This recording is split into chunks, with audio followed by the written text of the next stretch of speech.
Are we live? Is anybody there? There's... Chris, send us a message and let us know if it's streaming okay, please.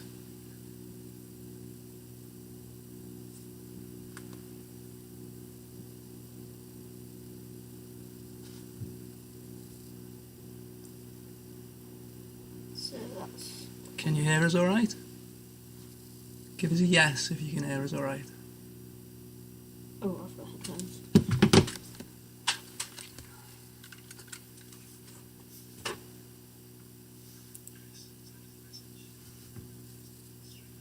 Okay, so that's just you asking Chris. my partner in crime here, young John, has told me that the sound's working okay. So we can Who's get betting started. now? Alright, so we are live streaming on YouTube and we've got the comments turned on. So if you've got any questions along the way, just pop them into the chat and we'll try our best to answer them.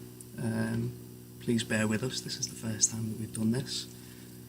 And it's as daunting as having 12 kids all in the library asking us questions.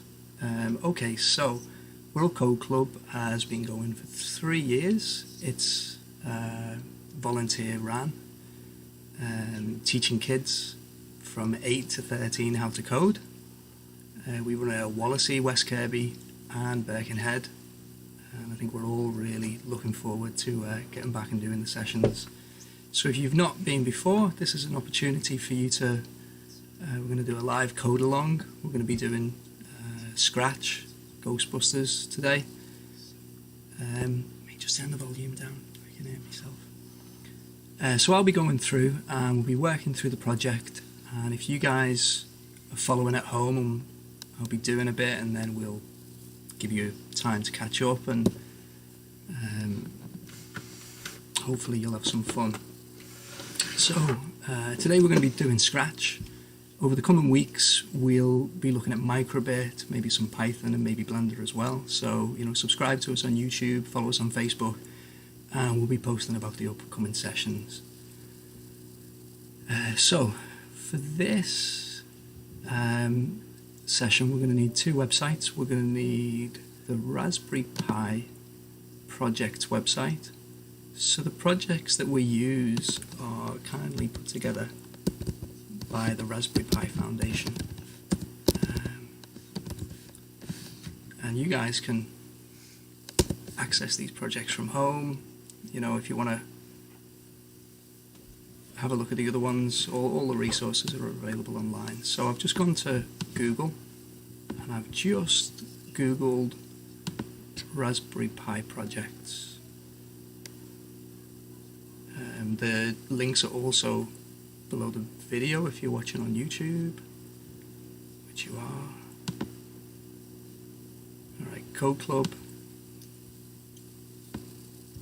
and then click on Module 1 and we'll find the Ghostbusters project. So the projects are broken down. The guys at Raspberry Pi, they've broken the projects down step by step to make it dead easy for you to follow through and complete some of these projects yourselves. The other website that we're going to need is Scratch. So again, I'll just go to Google and I'll just type Scratch. And Scratch is a blocks-based programming language that was put together by, I think it was MIT, and it just takes the fundamentals of programming and kind of makes it really easy for kids to use, putting things into block form so we don't have to be writing any long complicated strings.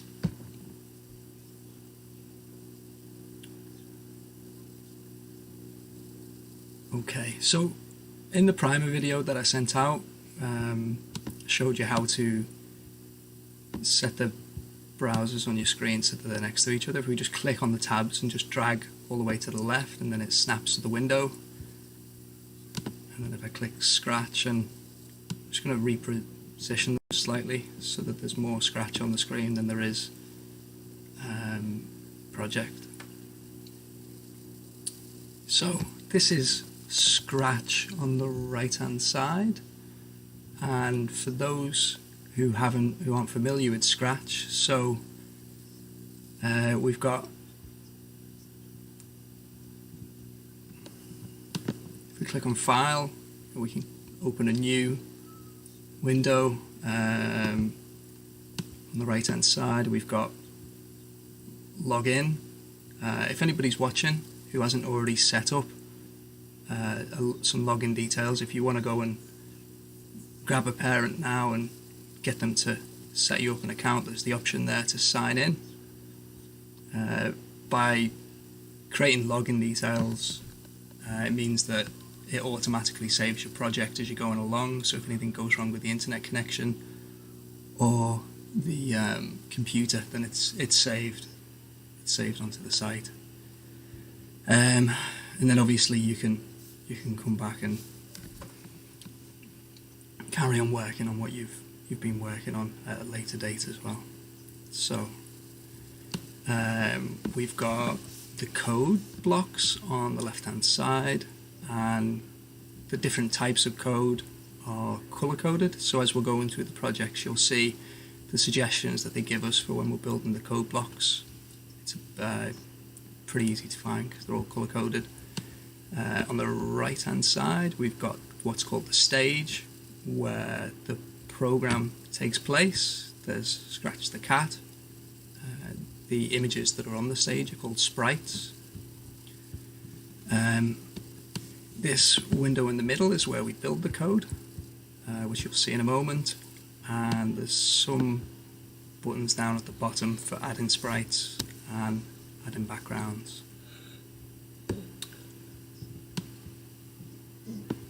Okay, so you can create a login for the Raspberry Pi website as well, and that allows you to keep track of the projects that you are using. That's quite new. I've not actually done it myself, but maybe come back and have a look at that later. So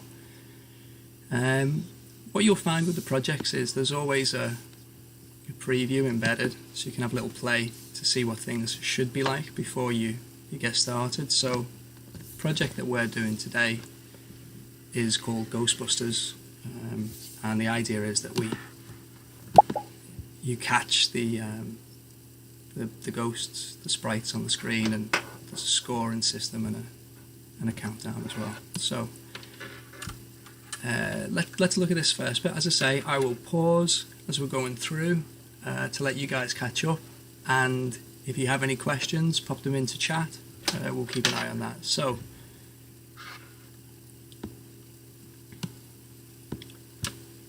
I think this first page, it just tells you what you need. You need a computer, you need Scratch. What will you learn? Understand the need for pauses between actions within loops. Use code to generate random numbers in Scratch. Add a variable to store a game score in Scratch. If this is the first time that you're using Scratch, that probably sounds like gibberish, but over time it will make sense. Okay, so let's get into it. Creating a new Scratch product. Okay, one of the things that you'll notice is as you're going through, you can tick the boxes. So creating a new Scratch project. So we're going to skip that. It just talks about creating new Scratch project. Okay, so if anybody hasn't got to the point where you've got a new Scratch project open, you've gone to scratch.mit.edu, and then we've just clicked create at the top.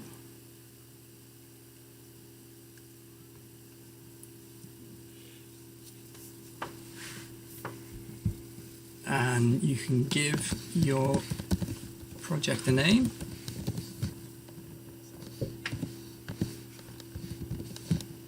And I created one and saved it earlier, so I'm going to call this one Ghostbusters 2. Okay, so adding a Scratch sprite from the library. Click and choose a sprite to see the library of all Scratch sprites. So what we're going to do first of all is I'm going to make this full screen so we can see it easier. We're going to remove Scratch the cat, and we can see that your sprites are all listed down here at the bottom that are in play, and to remove it, it's as simple as just clicking on the bin, and there you go, Scratch the cat's gone. Now we want to add a ghost in, and Scratch has got a lot of sprites that are already available, and we can just search them. So the library breaks the sprites down into categories. So we've got animals, people. For this one, we want a ghost.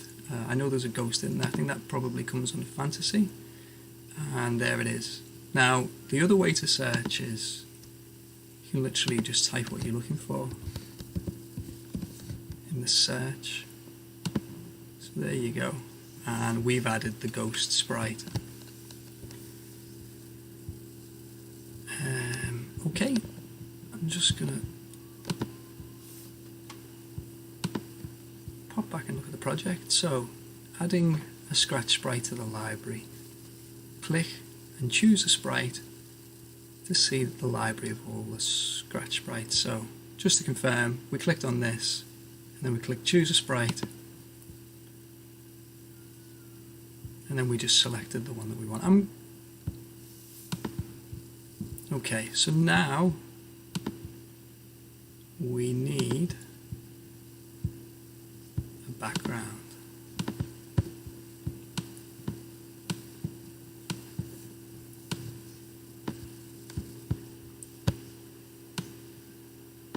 Here we go, choose a background.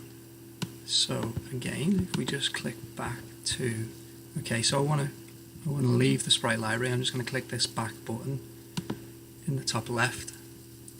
Next to this choose a sprite in the bottom right, we've got choose a backdrop. And again, we can just search for a backdrop. There's a library of backdrops available. And similar to sprites, they break them down into categories.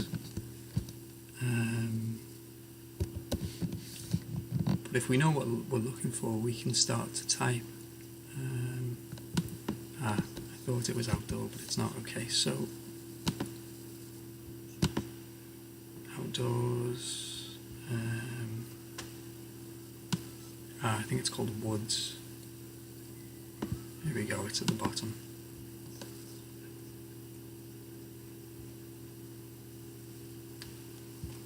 So there you go, there's the woods.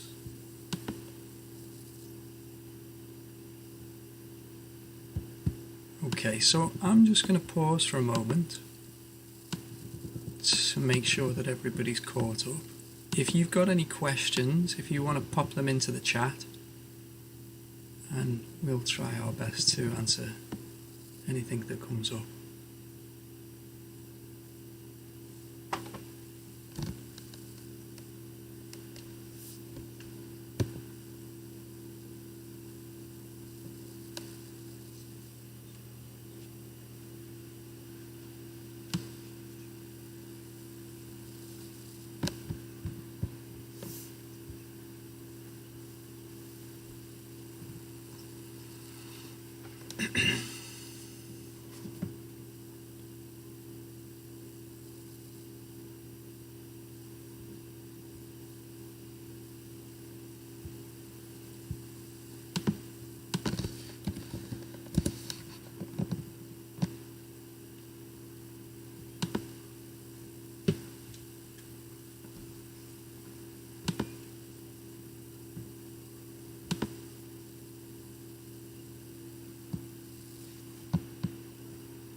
Okay, so hopefully you're all caught up now. Nobody's popped any messages up.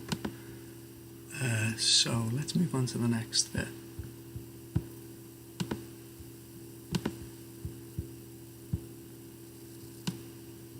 Here we go. So adding a Scratch sprite and adding a background, we've done that. So then we're going to start to add code. Add code to your sprite so that your ghost appears and disappears forever when the green flag is clicked.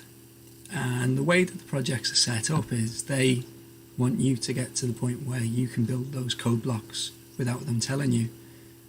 But for this, we will, if we want them to tell us how to do it, we just click on need a hint.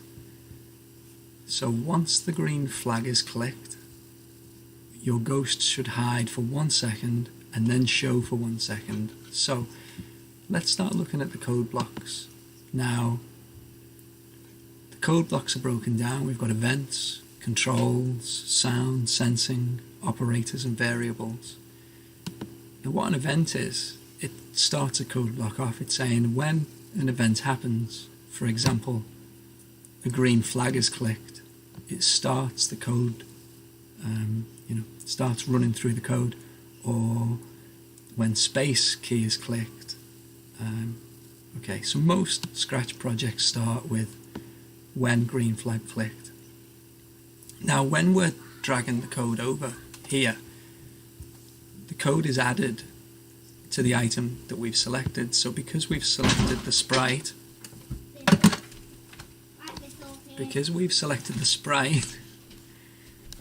it's our 6-year-old trying to break into the room. Because we've selected the sprite and added the code is added to the sprite. If we selected the backdrop and added the code, then the code would be added to the backdrop.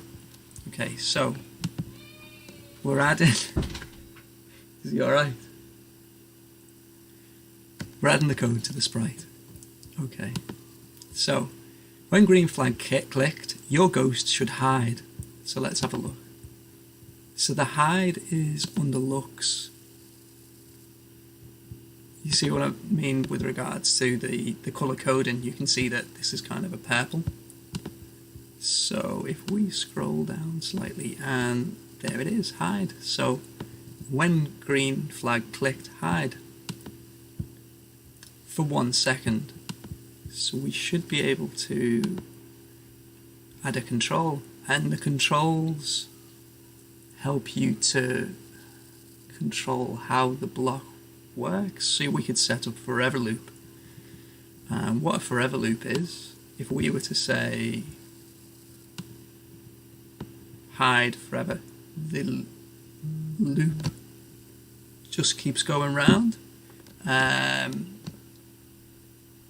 If we were to say repeat 10 times, so then the code block would go around 10 times.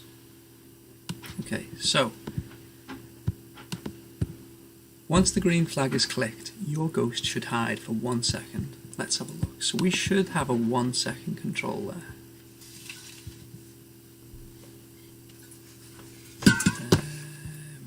Wow, wait.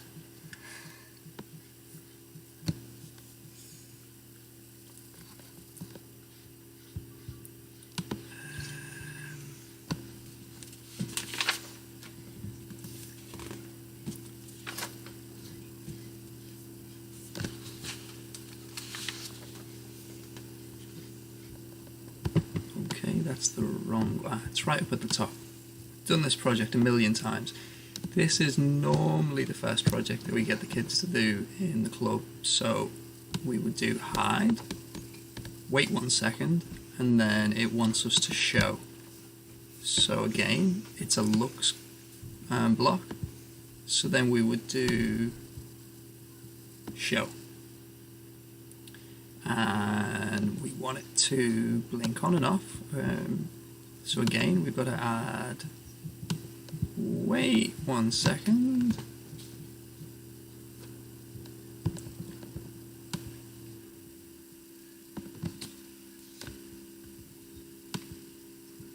Here we go. So when green flag clicked, and then we enter into a forever loop, hide, which gets the ghost to hide, wait 1 second, show, wait 1 second, and it just keeps going around continuously. And as you can see on the right hand side, because I had already selected the green flag, it is just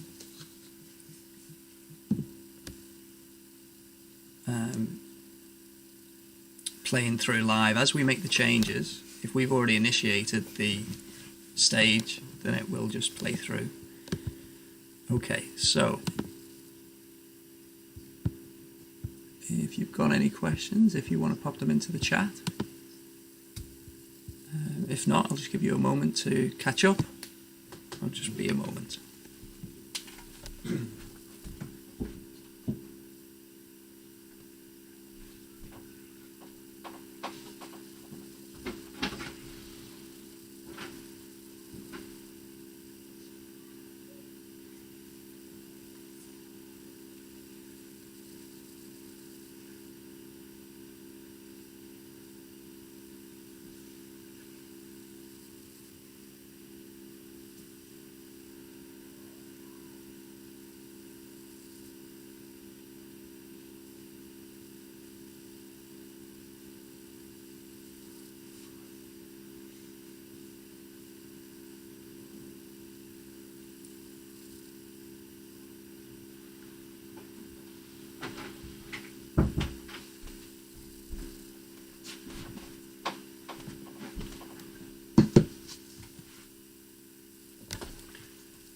And we're back. Okay, so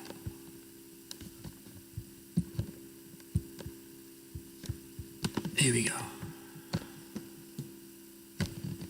So when green flag clicked, forever, hide, wait 1 second, show, wait 1 second. So let's have a look.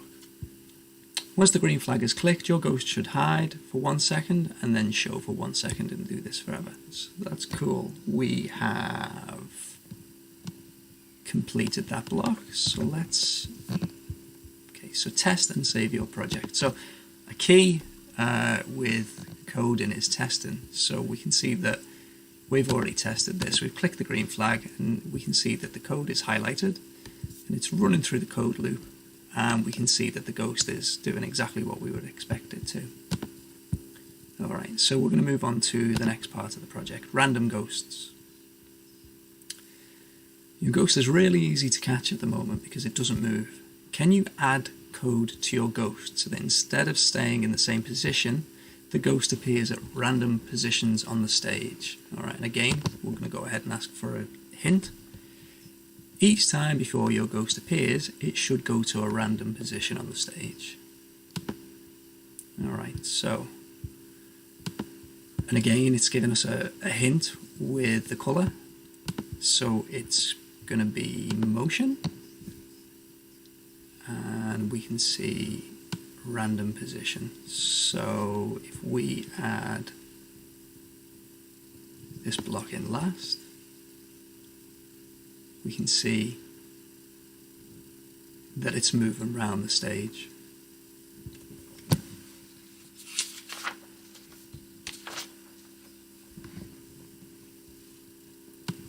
think it would actually be better just before show. Okay, so, oh dear.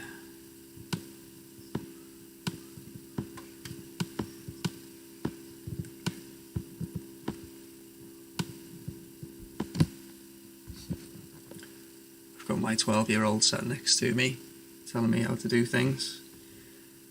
Alright, so there you go. What's the next bit? More randomness. Can you add code to your ghost sprite to make the ghost wait a random amount of time while it is hidden? So if we look at the operators here, there should be, here we go, pick random between 1 and 10, and what we can do is you can actually take these operators and instead of just adding a value in to the box there, we can actually add the operator in. So wait random between 1 and 10 seconds. So if we were to sit here and watch, then the ghost will be off the screen for different amounts of time. Alright?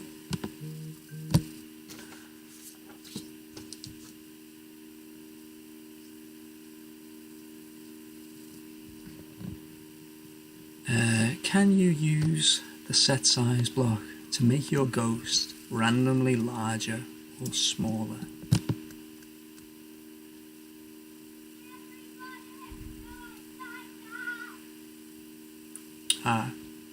Chris, another Code Club volunteer, has just texted me and said that I've moved it into the wrong part. So,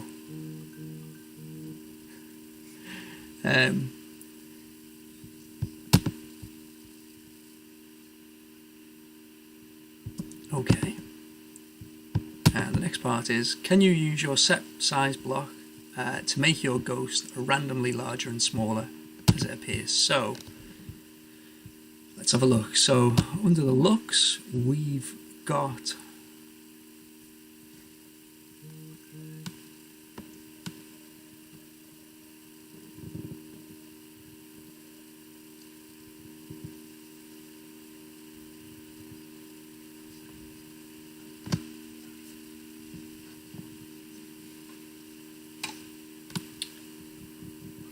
set size 2, and again we're going to use an operator,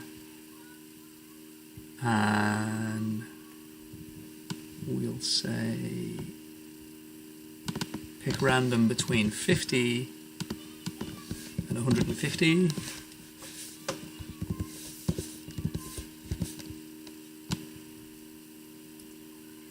And we'll pop that in. So if we look at the stage now, we should see 1, the ghost is staying on the screen for a random amount of time, and 2, it should be getting larger and smaller, which it is.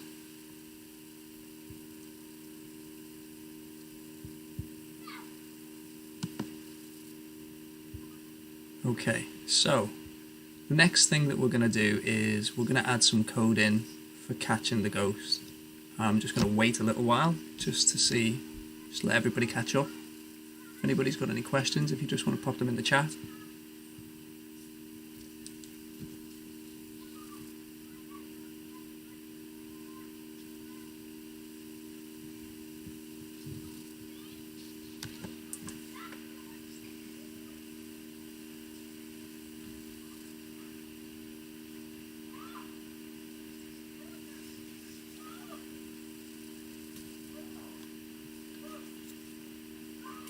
Alright, so here we go. We're going to add some code in for catching the ghost. Can you make your ghost disappear when it's being caught? The player should be able to click the ghost to catch them. If you test your game and find catching ghosts difficult, you can play the game in full screen mode by clicking on this button. So that would be this button here. And it just makes the stage so that it's full screen, similar to how you play a proper computer game. Alright, so, and again, we're just going to click on I need a hint. Alright, so when clicked, your ghost sprite should hide. Alright, so I'm going to use an event. And the event is...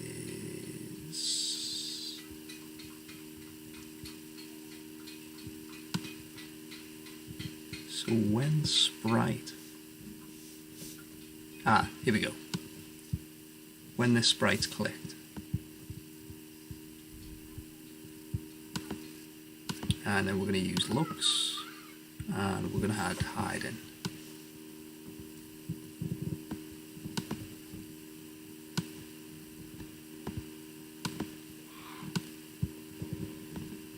There we go. So, if I click on the sprite, it hides.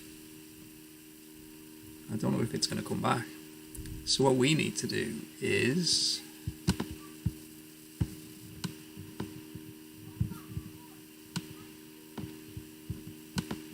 Is it going to come back? It does come back. Okay. It just hides for a certain amount of time. Alright, so we're going to add some sound to the sprite, so sound.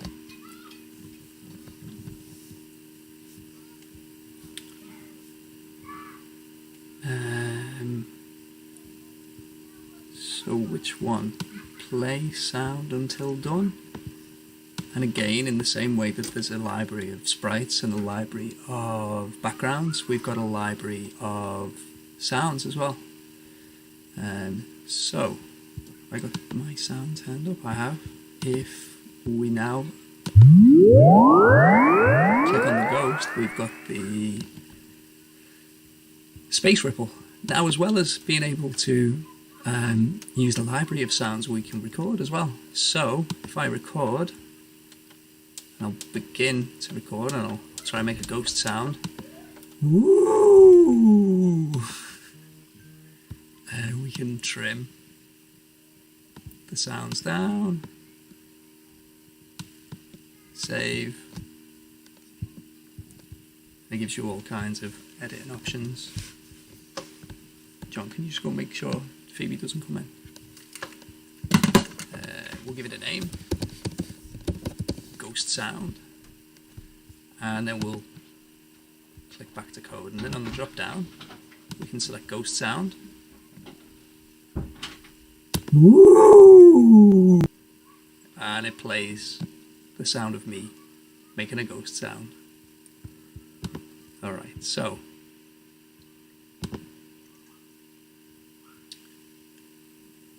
just give it a moment, make sure everybody's caught up.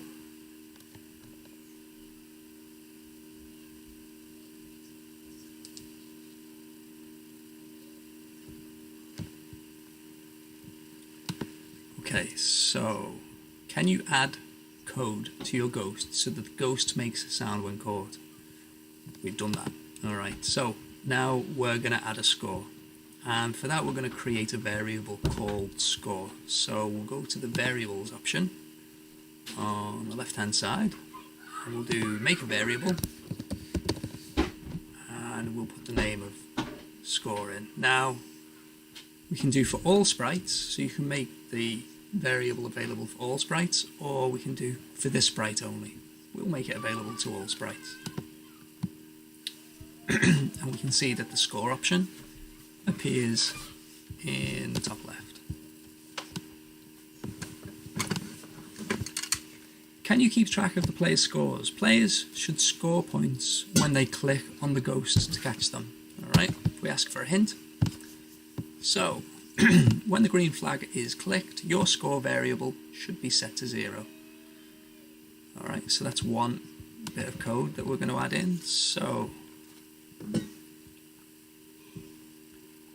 and we've already got the event when green flag clicked. And under the variables option on the left hand side, we've got change, score.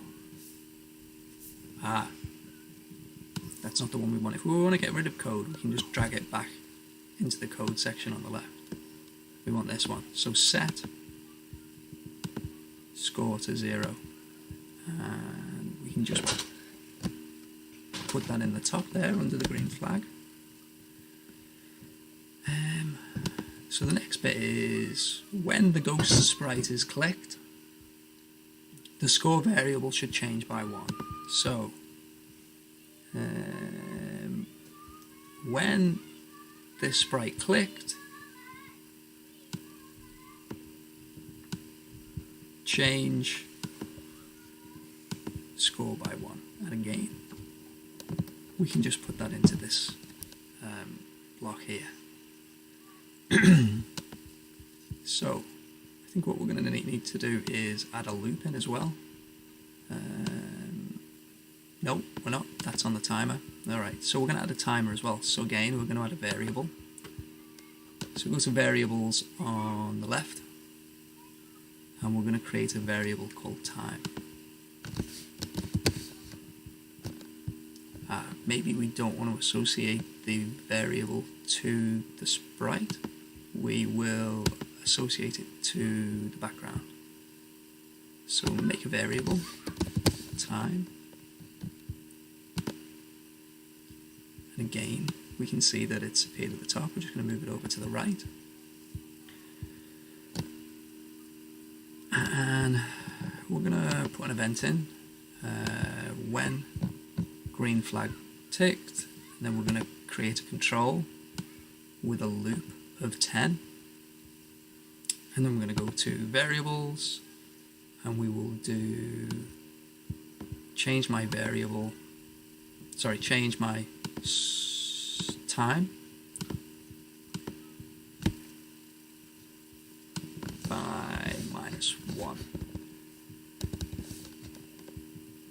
And if we add that in, click play, and we go to -10. Bear with us, what have we done wrong?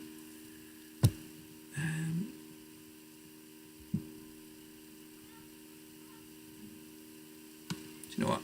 Just going to put that into the backpack. So what the backpack does at the bottom is it allows you to move the code around. So, there you go. Got the code in there.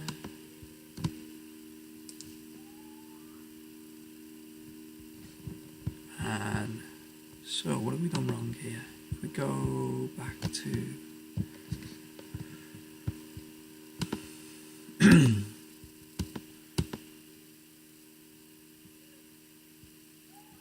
okay. So we click on the ghost, change, okay, so we need to add another block in that sets the value to 10. So set time to 10, and we'll put that in. So when green flag clicked, set time to 10, repeat this loop 10 times, change time by -1. Okay.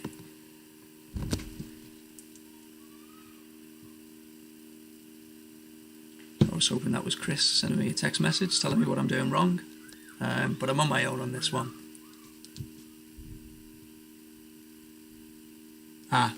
Alright, there you go, he did, he just sent me a text and saved me.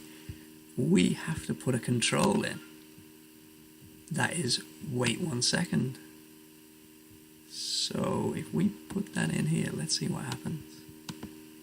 So, excellent, thank you Chris. We can see that the time is now taken down by 10 seconds. Alright, excellent. And I didn't have to click on I need a hint.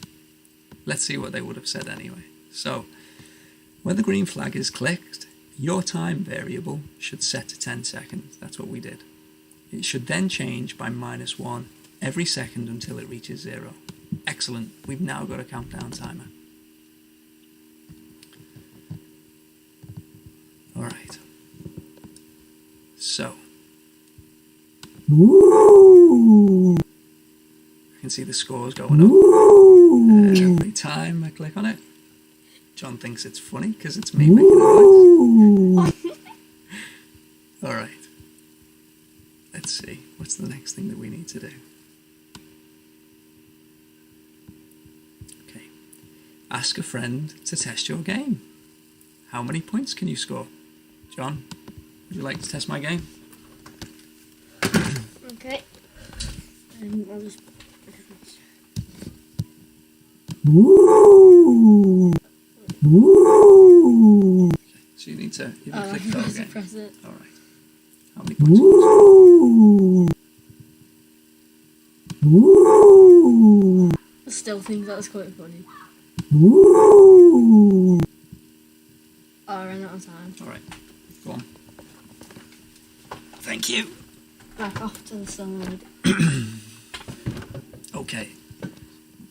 So, if the game is too easy, you can give the player less time. Make the ghost appear less often, or make the ghost smaller. So, we could give the player less time. We could set this to 5 seconds. I think we're good with 10. Again, if we look at the code on the ghost, so they're saying that we can make it appear less time. For less time, again, it's only appearing for 1 second. We could make it smaller, so we could set the random size to 25% instead of 50. Alright, so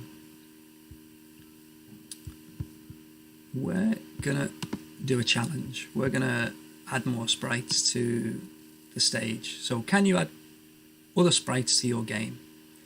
You need to think about some things for each of the sprite that you want to add.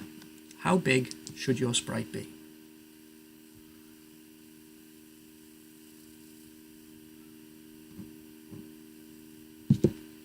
Alright, so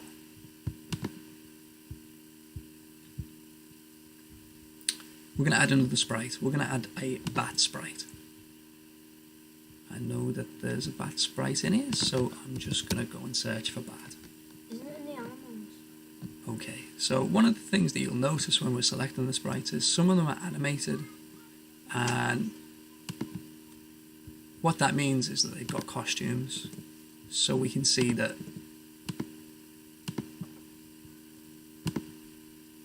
Okay, so I don't think that this module uses the costumes, but sort of mention it because we could see them, see the bat flapping about. So here's the bat.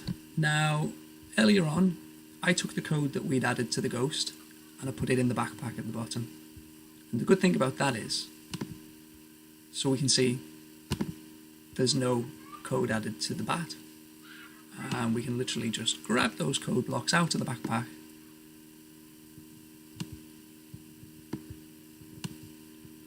and we can just add the code to the bat.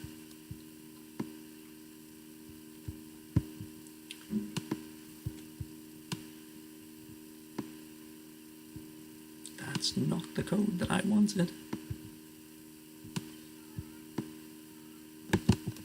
Here we go. So let's go through that again. Here we go. So we've got the ghost, and we'll grab the ghost code and we'll put it in the backpack. And we'll go to the bat. And we'll just get rid of these.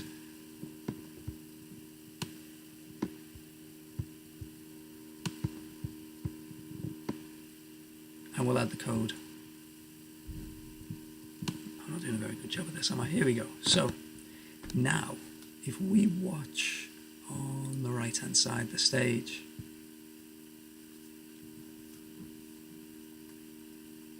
bat's not moving. What have we done? So when green flag clicked, alright, let's get rid of this block here. So when green block clicked, forever loop, hide, wait 1 second, go to random position, set size, randomly between 50% and 150, show, wait, a random amount of time. So it seemed as though the variable that we had at the top, the variable block, was breaking it. And then we've also got the code, the score code added here as well. That means that if we catch the bat, that should add to the score as well. So let's try that out. So we'll click go and cut the ghost. There you go, cut the bat. Shouldn't the bat make a different noise? I will add a different noise to the bat. Like flop, flop, flop. That's the one. Alright, so let's go and we'll do record again. No idea what noise the bat makes. Flop, flop.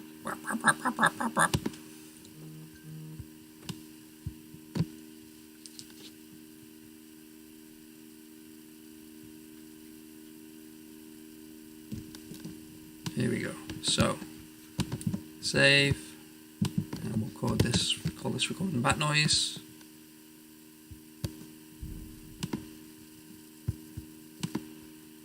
And then we will add the bat sound.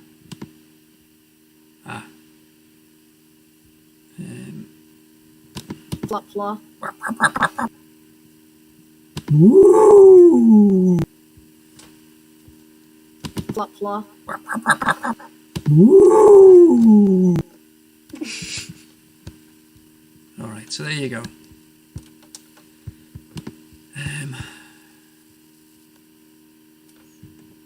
So, how big should your sprite be? Should it appear more or less often than the ghost sprite? What does it sound like when it gets caught?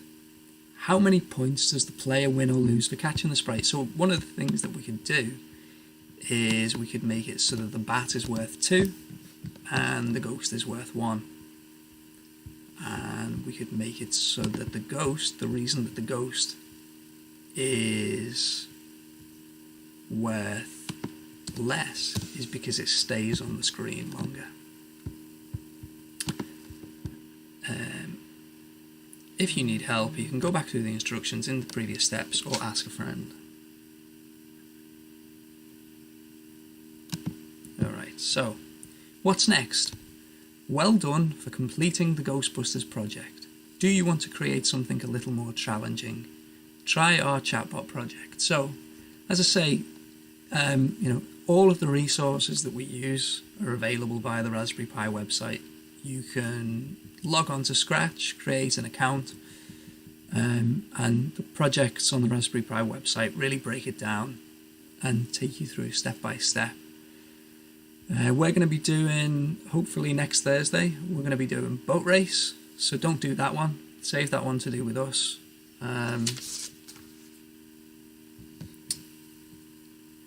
Has anybody got any questions? If you've got any questions, if you want to put them in the chat.